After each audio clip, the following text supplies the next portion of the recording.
update sa ating post RF. So ngayon magkasundo na sila. So nakikita na silang nagkukutuhan.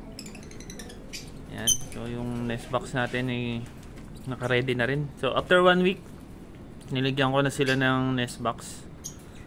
So hindi naman na sila nag-aaway. Hindi kasi totoo talaga pares. So matured na yung hen. And then young pa yung cock. So talagang swerte tayo at hindi naman sila nag-away. So ayan.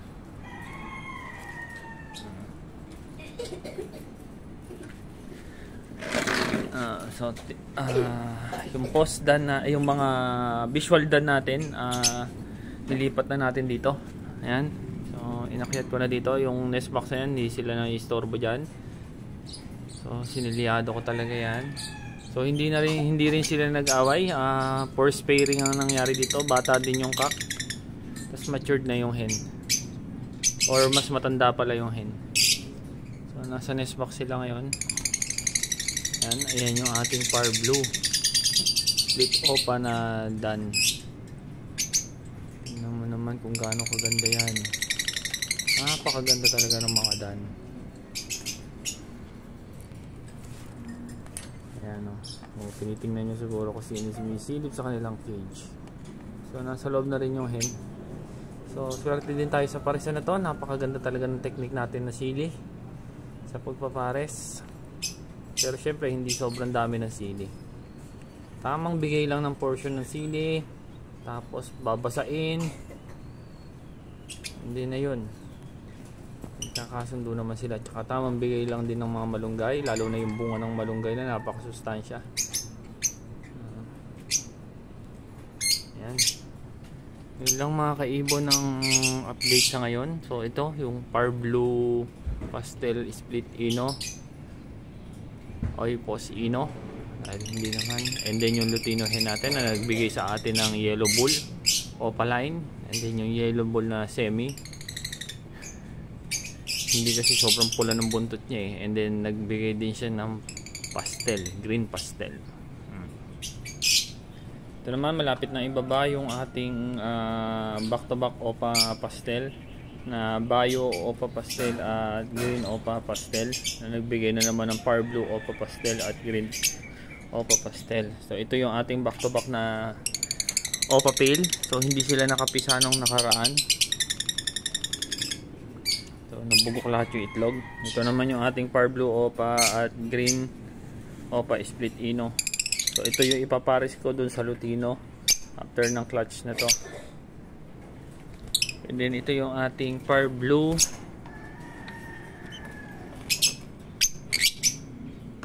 pos ino. Par blue pied opa pos ino. And then ipapares siya na par blue cup. Ito yung ating aviary. So yung parisan natin na back to back na par blue pale Ewing na hen ay nagkaroon ng sapula. So napakatakaw yata. Hinahinga muna natin ito sa flight cage. Yan.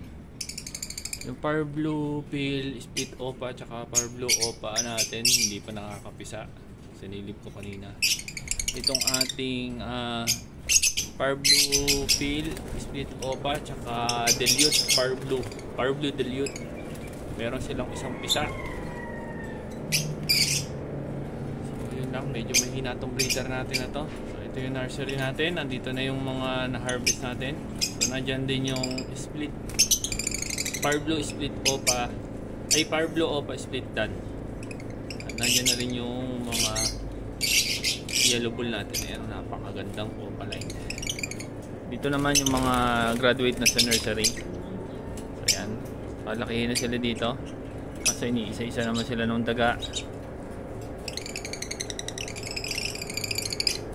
Ganun pa rin yung back-to-back na yellow bull na nagbibigay sa atin ng lutino, yung lutino at green opa, yung cremino opa hen natin, tsaka yung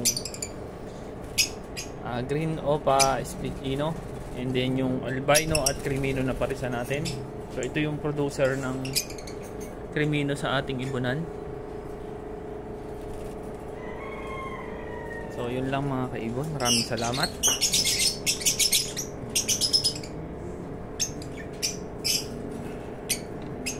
happy breeding.